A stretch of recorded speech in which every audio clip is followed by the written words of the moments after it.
right, everybody, this is a reminder that we never say here, but make sure you turn your phones off before our service today. Don't be like me and forget.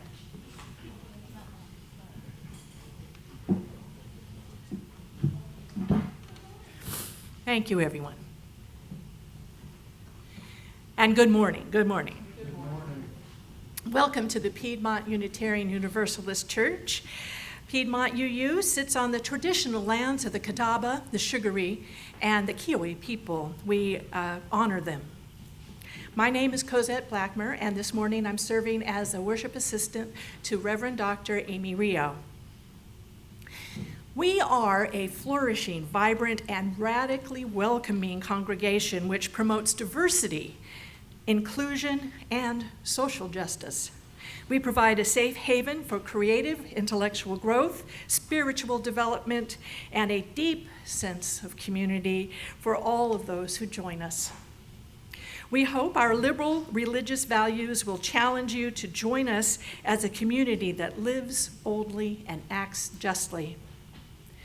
To all of our visitors and members, we are glad you're here in person or online, and we hope to see you all again. Your presence is truly a gift to us. We have a couple of announcements this morning.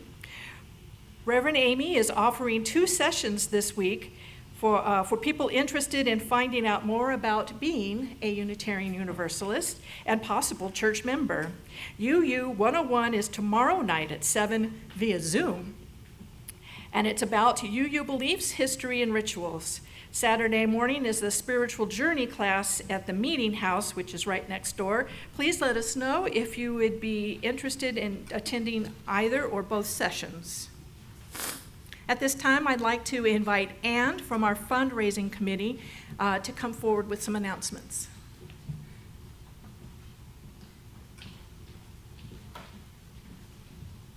Thank you. Good morning. I just wanted to speak a little more about the brushes and belonging that's been in the announcements past couple of weeks. And it's an art fundraiser event where we'll have canvases, brushes, sponges, paint, like all the actual parts are covered. You'll just buy the canvas. $5 for kids, $10 for adults. All of that's gonna go to the church. So, we hope to see you all out there. You can paint a little one, a big one. We will have one large canvas that we would love for everybody to contribute to. We'll have the sponges created in the thing that will go on there, and it will be very clear as to how to do that. You don't have to guess or come up with your own thing for that piece. But we would love to see what everybody does otherwise in terms of painting, and obviously, you could paint for a gift, you could paint for yourself. It's just going to be fun. Let's just, we'll have all sorts of ways to paint out there. So hope that you all can come, and we look forward to it. Thank you. Thank you, Ed. And now at this time, I'd like to invite Becky forward to provide information about our August shared plate.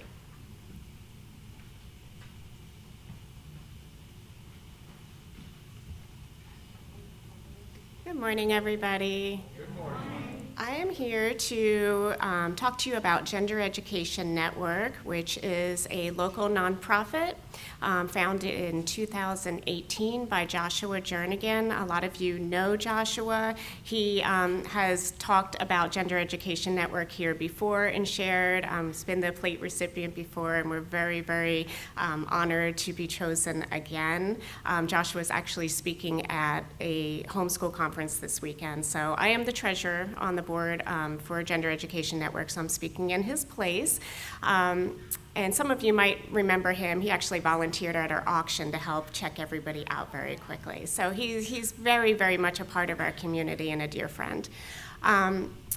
One of the ways that Gender Education Network helps in the community is by providing monthly meetups for trans and gender diverse children ages 12 and under.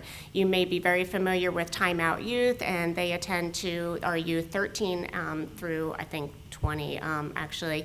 But there was nothing being offered in the entire southern region for the youngest and the most vulnerable gender diverse trans children in this area.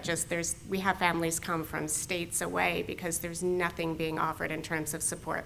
So we have monthly meetups for the kids. Sometimes it's just as simple as the families coming and sharing time together at a playground. Sometimes we go bowling or paint pottery, go roller skating, miniature golfing, something fun where they can come and just be kids and not worried about being judged, not worried about being outed. They can be their true, authentic selves. One way that you can help is by spreading the word about one of our recent projects called the Trans Voices Project.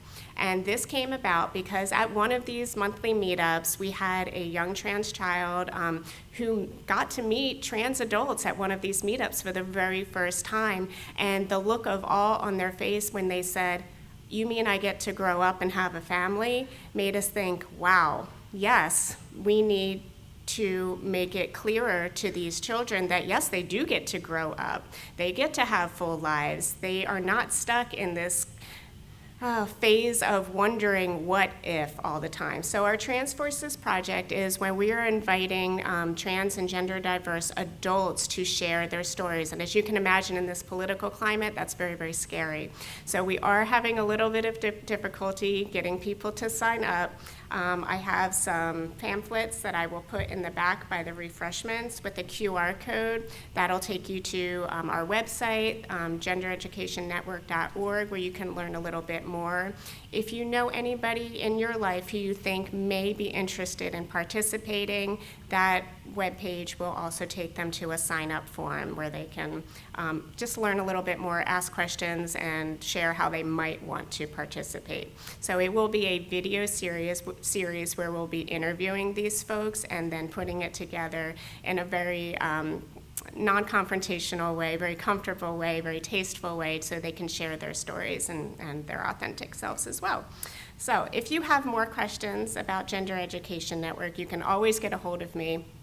You can use my Gender Education Network email, which is becky@gendereducationnetwork.org, or you can just get a hold of me however you normally would through the church, Facebook, email, whatever. Call me.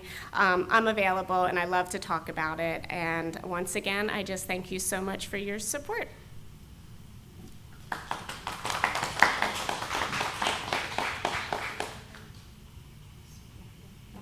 All right, while I'm up here, I live here now.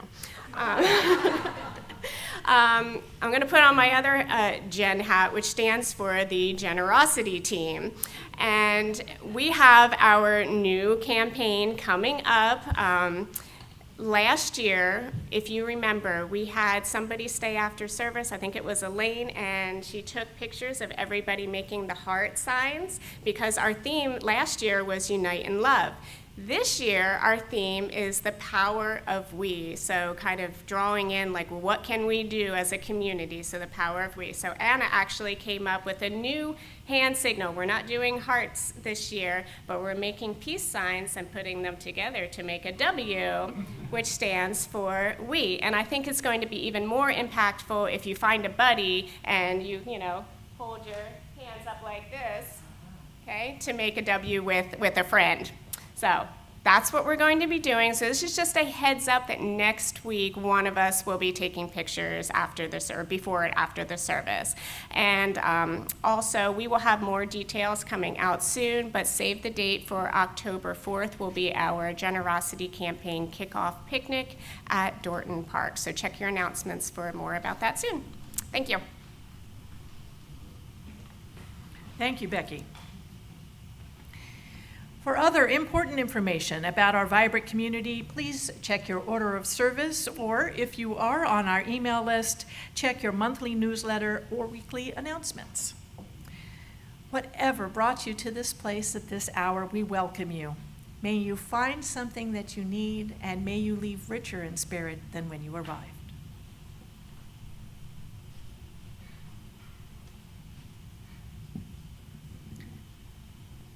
The chalice flame flickers freely before us, the fire going where it will, unbound by strictures or confines. It is a symbol of imagination. Let the light before us today remind us that our own inner divine light has the imagination to flow as Spirit leads. I invite you now to please join me in singing our chalice lighting words.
I invite you now to please rise and body your spirit for our call to worship found in your bulletin.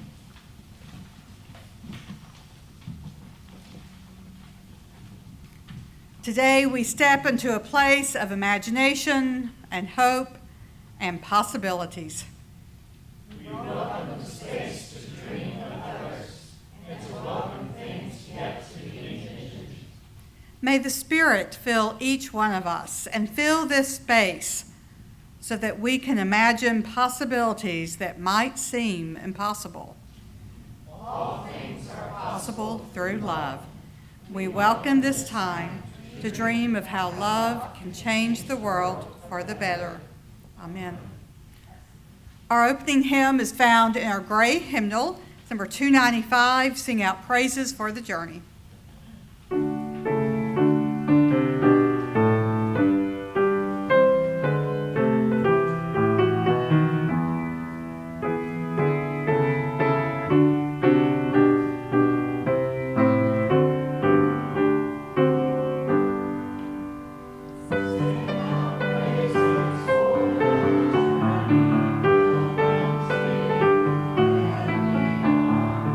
Stretch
Please be seated.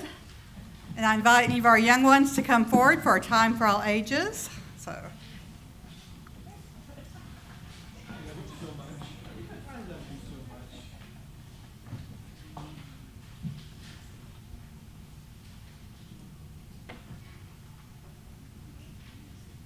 So Miss Maria is not here today because she has a really bad virus. So she is ill and she's so sorry she can't be here. So is it okay if I sit and talk with y'all for a few minutes? Yeah. Okay,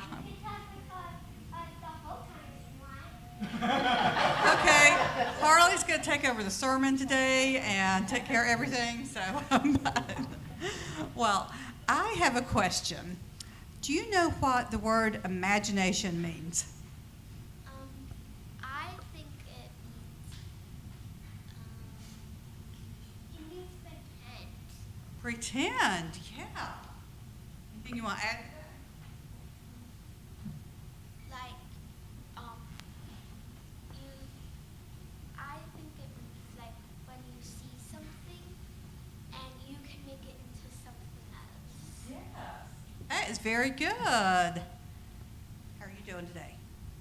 Good. Well, I like to think, yes.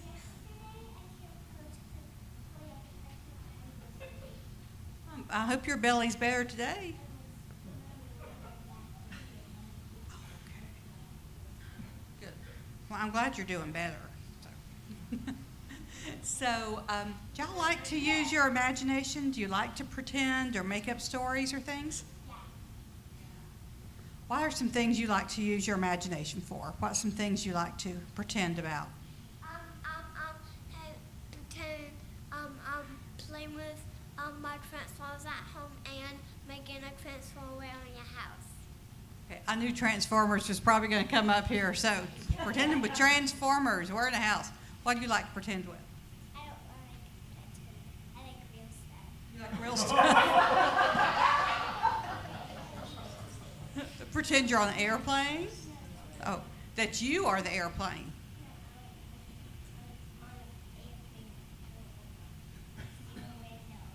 Oh. Do you ever pretend you're a ballerina in that outfit? Okay. That sounds like fun. What kind of things do you like to pretend about? Sometimes I pretend like I'm picking boats off trees. Oh, that sounds like a good thing to imagine. So, yes. I love my mommy. You love your mommy. That's great. I know she loves you too. So. I got a question. You got a question? Is it about imagination and pretending? That's it. About love. Okay, love's a good thing. Okay. I love my mom too much that I don't want to kill her. Okay. You're also well loved. Yeah, So, good thing. He's told us that before, so that's comforting, good. right? So anyway, today I'm going to be talking some about imagination when I talk with all the grown-ups. And the thing I want y'all to remember about imagination is that we have this, we can imagine we have this kind of divine light within us that helps us imagine all sorts of wonderful things. Helps us imagine how we can love other people and how we can make the world a better place for them. So I hope that you will keep pretending, imagining. Is it about love or imagination, Harley? No. Anything connected with that? Okay, let's hear it. You can't convey now well. Okay. I don't know. Okay. We'll just imagine that's something that something else there too. So anyway, I want y'all to do something today. Well, let's hold on. We'll imagine that later. So what do you think? So I would love for y'all, in just a little bit, when you have some time, maybe you're sitting there coloring or writing something, to imagine how you can show other people how you love them. Okay? Can you do that? Take some time today to imagine how you can show other people you love them. Draw on my tablet. Draw on your tablet would be a great thing to do. Thank you. And in bed, yes. Thank y'all for talking to me. I really appreciate. Okay, we got one more thing, Harleen. That's it. All right,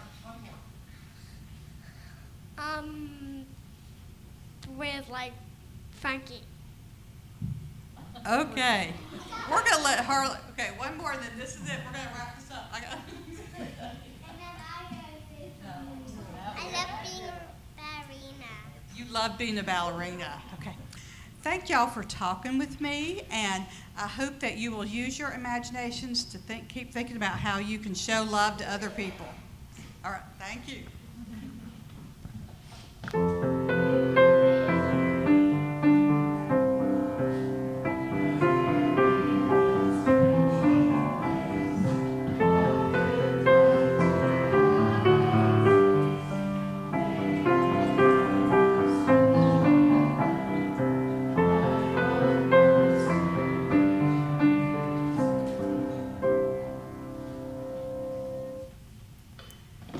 At this point in time, we are moving in our service to our time for ritual and sacred sharing.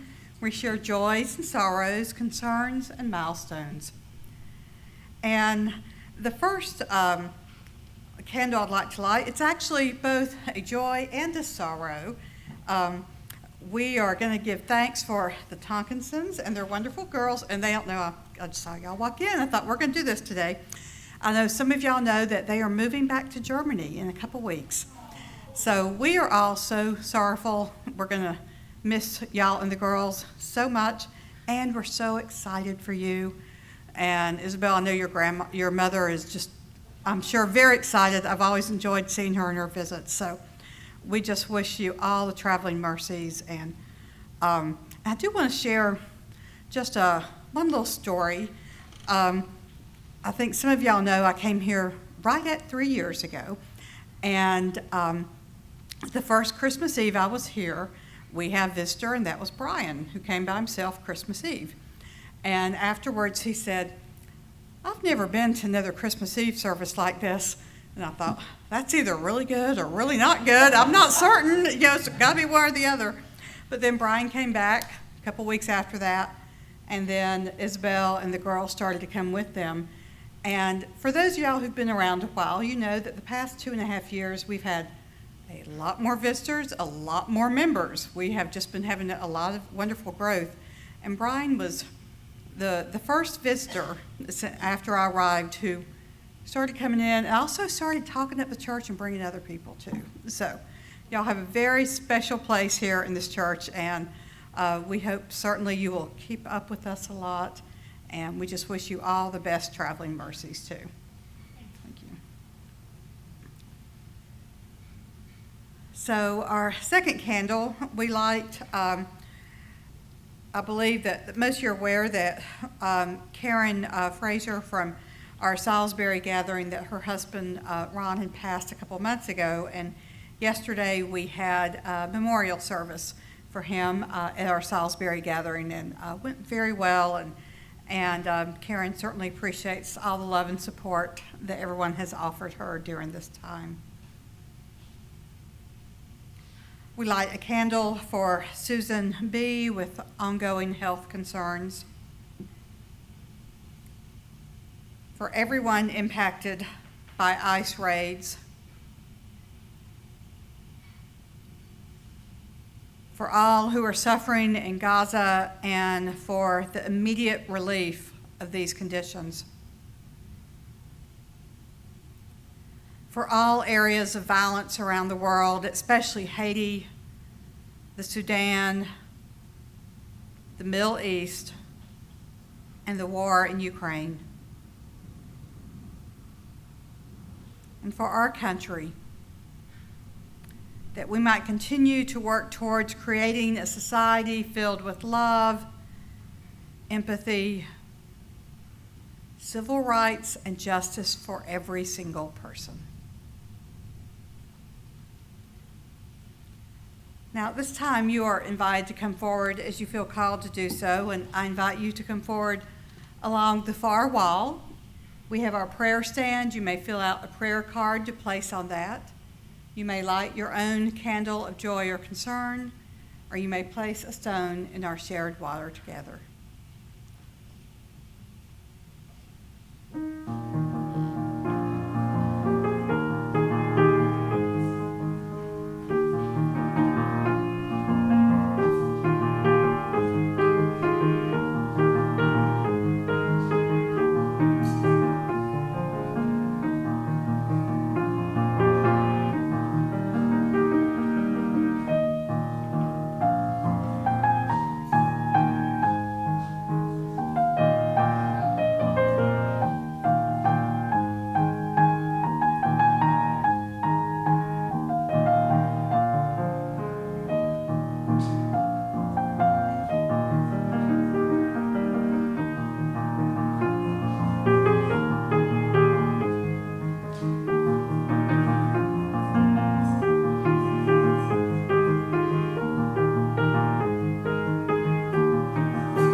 We now light a few more candles for the things we hold in our hearts which remain unspoken, and also for those who are joining us virtually to honor what is in their hearts as well.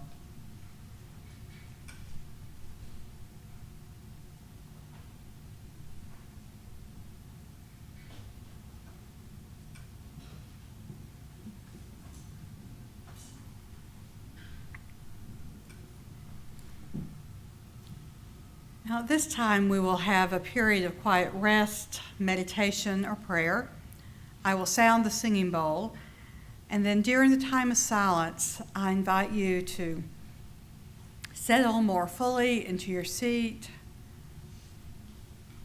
deepen your breath, and invite into your heart what it is that you need this morning.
Our wisdom reading this morning are selected quotes from Northanger Abbey by Jane Austen. It is only a novel, or in short, only some work in which the greatest powers of the mind are displayed, in which the most thorough knowledge of human nature, the happiest delineation of its verities, the liveliest infusions of wit and humor are conveyed to the world in the best chosen language.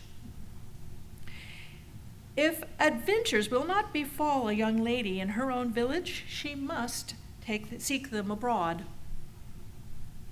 To come with a well-informed mind is to come with an inability of administering to the vanity of others. We must live and learn.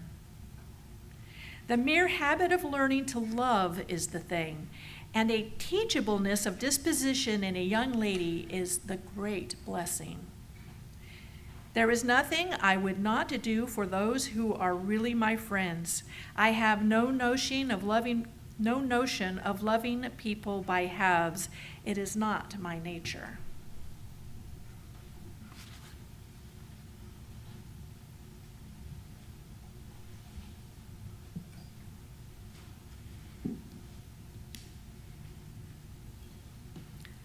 So today is the fourth Sunday of a 5-Sunday series on spirituality and story as found in the novels of Jane Austen. So today we're exploring Northanger Abbey, which is a unique novel in Austen's work.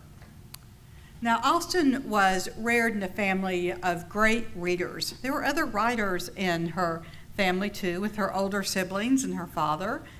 And her mother was a quite good poet, actually.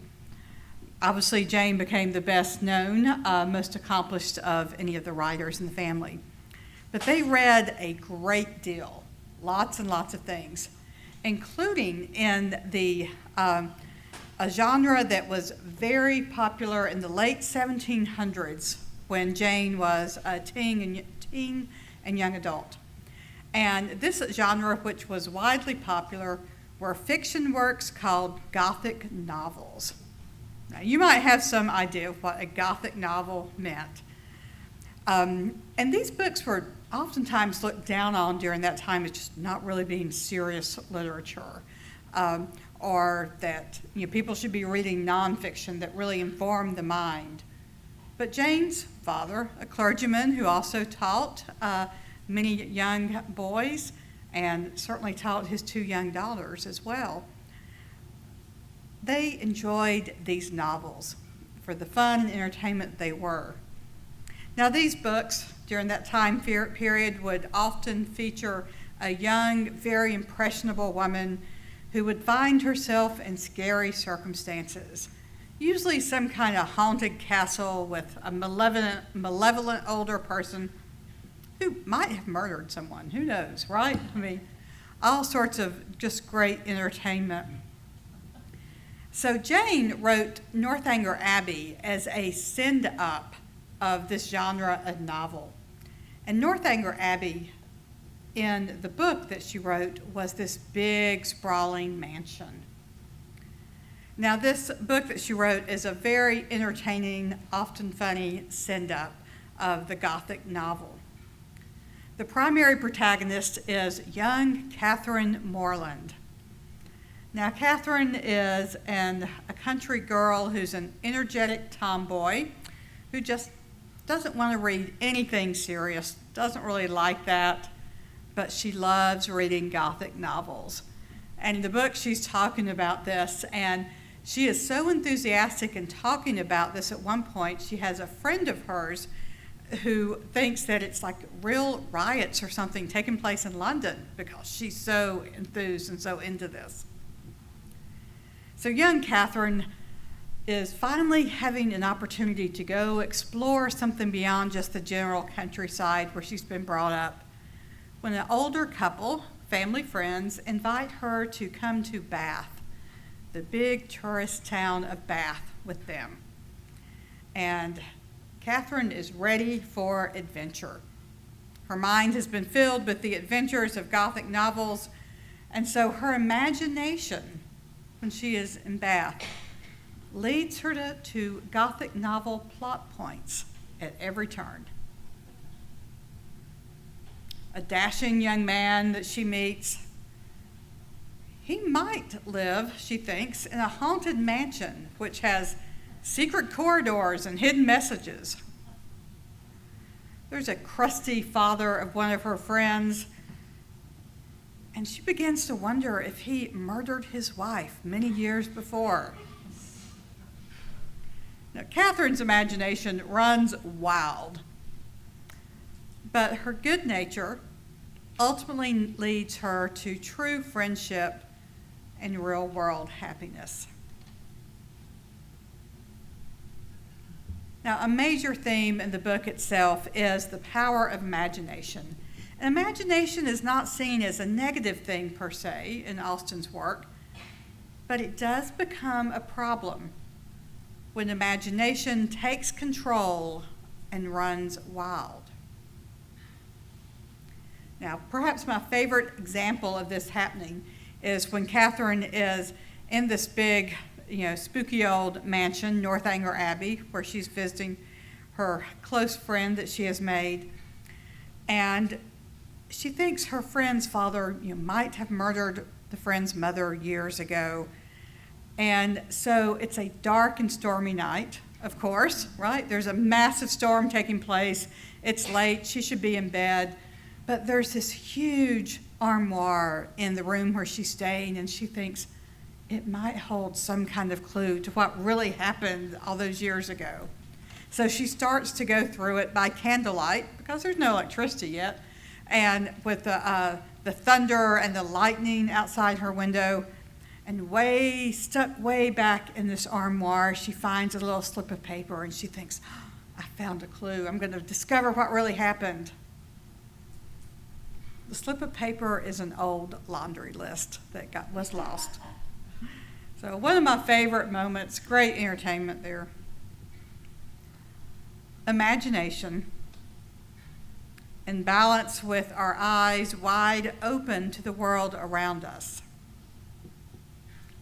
provides the inspiration that our souls need to soar. So how does imagination connect with our spiritual journey? Now, firstly, imagination opens worlds to us that we would not see with only our 5 senses.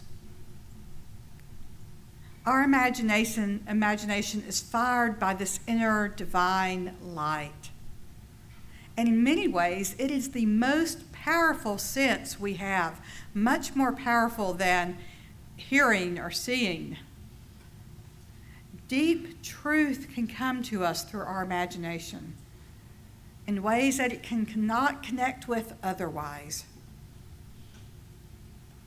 Now, one of the reasons I'm doing a sermon series on spirituality as story is because story provides spiritual insights and truths that we might not find in other ways.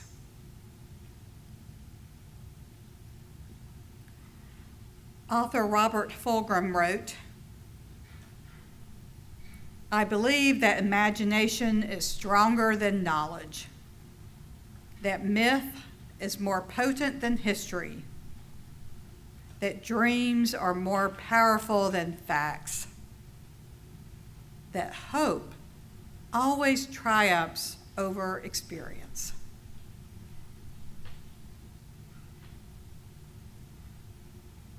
There's a reason that all the major world religions have myths or stories as the foundation for their belief systems, because of the deep truth that is found in them. Stories fired by imagination connect us with truth in deeply powerful ways. Secondly, we explore imagination in our spiritual journey when we connect with embodiment practices. It is so easy for us just to stay in our head, right? to read nonfiction books about spirituality, or to listen to a sermon, or just to talk about books or ideas. And none of these are bad things, not at all. But if that's all we do, then we are disconnected from our bodies and our spirits in a way that allows imagination to flow freely. We need both these things in balance together. Now, embodiment practices might include things like singing, right? Such a wonderful way, in so many ways, that we can imagine things with music. Even just listening when Anne's playing, or singing words from our congregational hymns. Embodiment practices include things like meditation, whether it's a guided meditation where someone is telling us how to use our imaginations, or whether it's simply sitting in silence and seeing what Spirit speaks to us. Embodiment practices include things like artwork. And it does not mean you need to be a really good artist by any means. Next Sunday after church, that artwork, that connecting with our bodies and our imagination, that's what is powerful, is the act itself. Or something like soul collage. So many different little things that we can do that a judgment of whether this is good or bad is not important. It's the practice in connecting with our spirits. Embodiment might be being present in nature, sitting outside on a pleasant day and listening to birdsong, or taking a walk in the woods, or by a pond or creek. Embodiment is playing with our dreams, listening to those dreams that come to us in the night that are often so confusing, aren't they? But listening to them, seeing what our spirit is speaking to us when our minds are taking a break and our rational thought is taking a break for a few hours. All these embodiment practices and so much more connect us much more fully with our spirits than simply staying in our head. And connecting with our spirits allows our souls to expand in unimaginable ways. We can grow into the people we were always meant to be.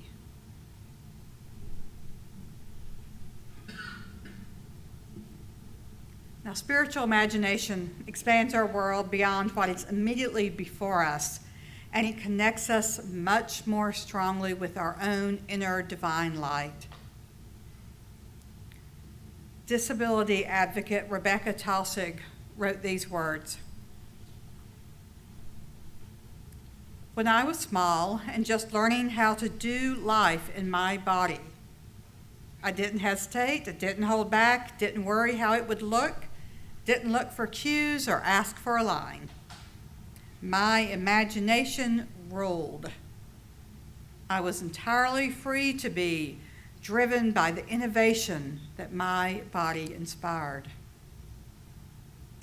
This is the wild emancipation I wish for all of us, a world where we are all free to be, to move, to exist in our bodies without shame.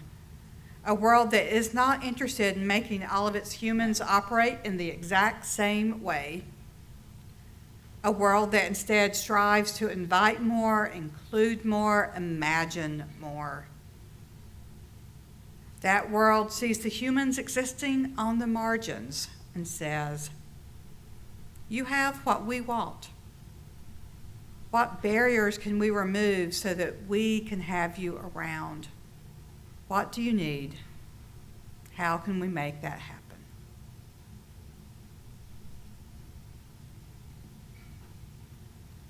The spiritual journey of imagination is never bound by what is before us, or by our bodies, or by our minds. It is open to the expansive universe.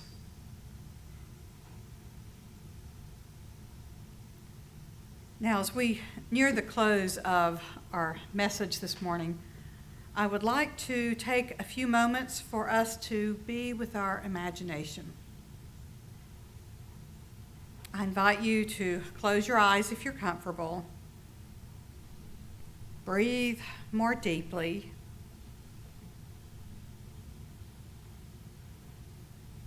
And let that inner divine fire, that inner divine light, simply fire your imagination. And as you open yourself to your imagination at this time, perhaps these dreams that you are opening to yourself are about your personal journey, about how you would like to see your personal journey expand. Or perhaps your imagination is called to explore what our society could or our society should be. Perhaps you have dreams, imagination for those you love. Perhaps your imagination is focused on dreams for our church. Let's spend a few moments now simply being present, being open to what our imagination has to say for us this morning.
Let's slowly come back to this space, to this time.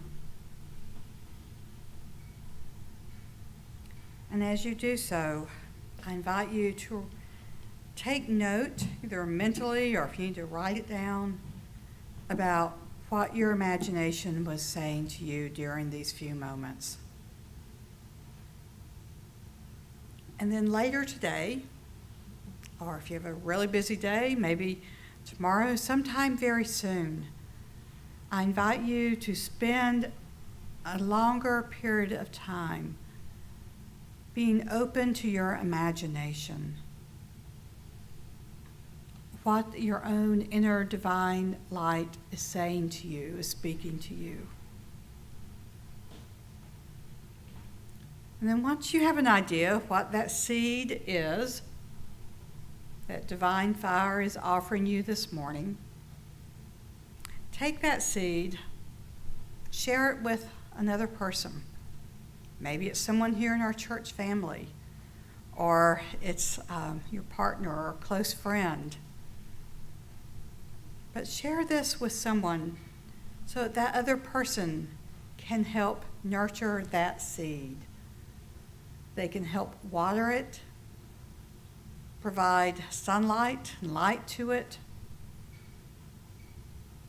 do whatever it needs to be done so that together that seed can start to blossom and grow from the very tiny spark that your imagination has offered you this morning.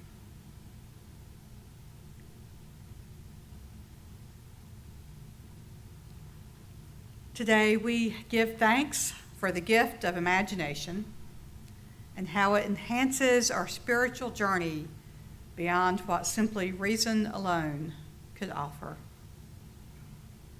Let our imaginations be fired today and every day. May it be so, blessed be.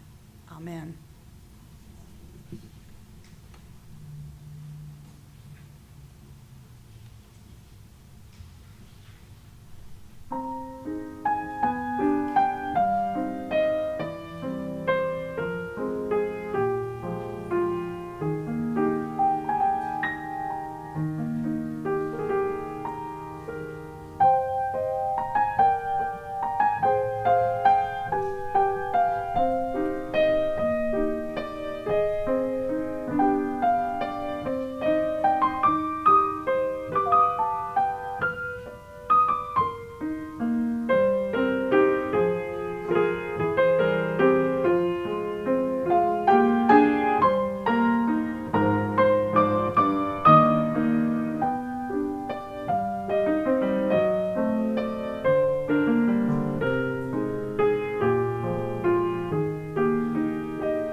Thank you, Anne. Let there be an offering to sustain and strengthen this place, which is sacred to so many of us, a community of memory and of hope, for now we are the keepers of the dream. This month we are sharing our offering plate with Gender Education Network. Established in 2018, the Gender Education Network, or GEN, is a nonprofit organization dedicated to trans children and the information and education they need. GEN is a unique organization focusing on children under 12, the youngest among us, and their needs as they navigate the community and their own bodies. GEN provides resources for care and education to families who just need a little guidance in loving and accepting their children for who they are. Our host will pass the baskets around the room, and we ask that you pass those baskets down your rows as you receive it. You may place your gift this morning in those baskets as they make their way around or around the room, or you may also give your gifts online at puuc.org or by texting PUUC at the number 73256. This morning's offering will now gratefully be received.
give thanks for your generous gifts from your heart, gifts which enable us to continue to share love throughout this world.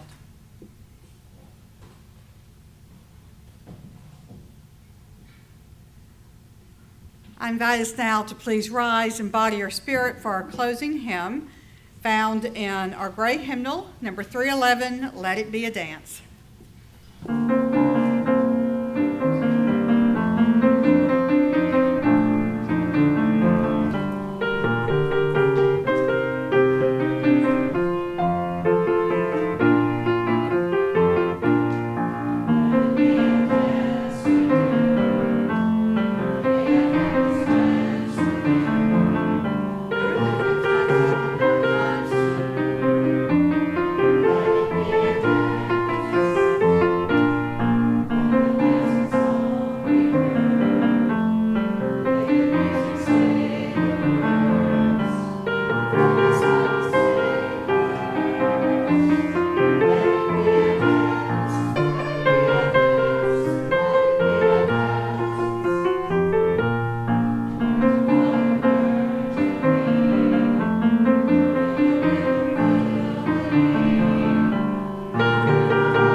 Now, before we extinguish our chalice, I offer thanks for all the many volunteers who helped make our service possible this morning.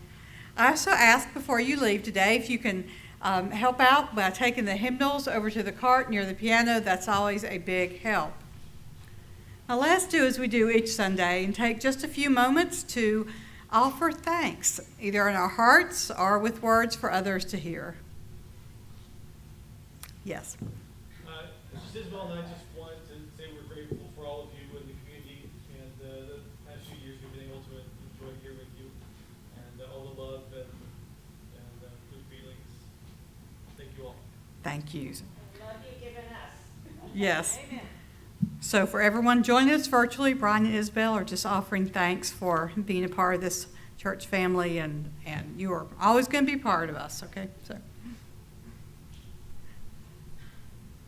I want to give thanks for reuniting with my great nieces.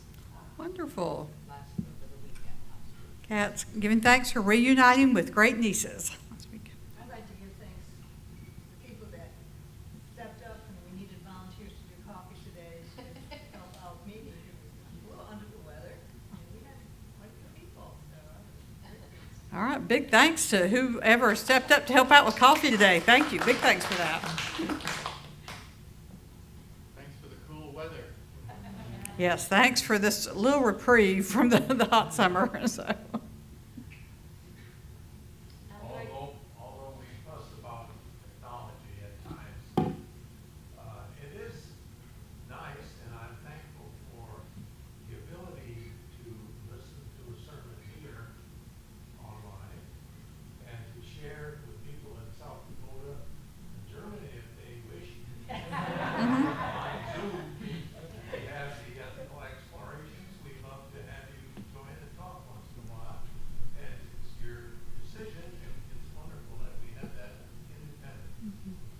Absolutely. Thanks for technology that we can worship via a live stream and on YouTube and so many other options and ways we can connect together.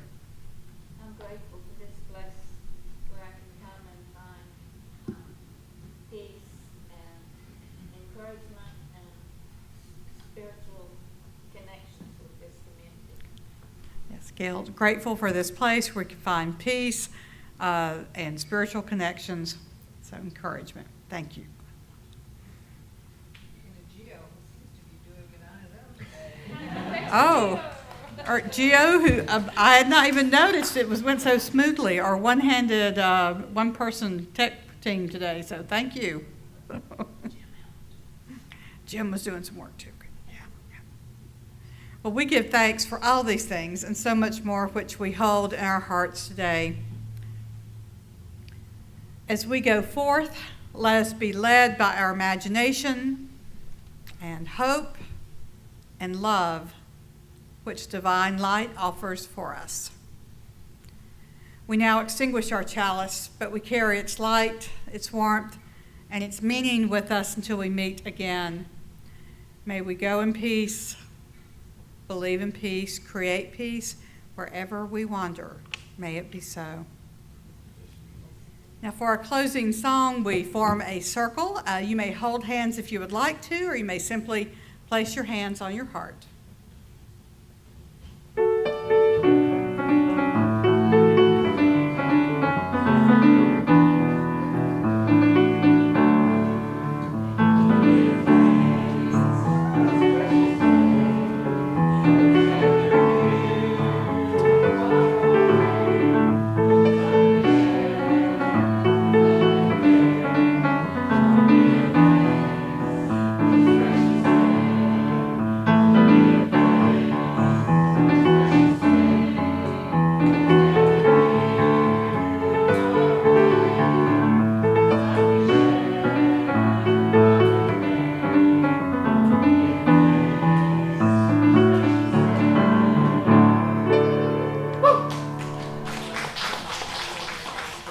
Yeah. I noticed that. You and a few other people. Yeah. It doesn't. Yeah. Yep.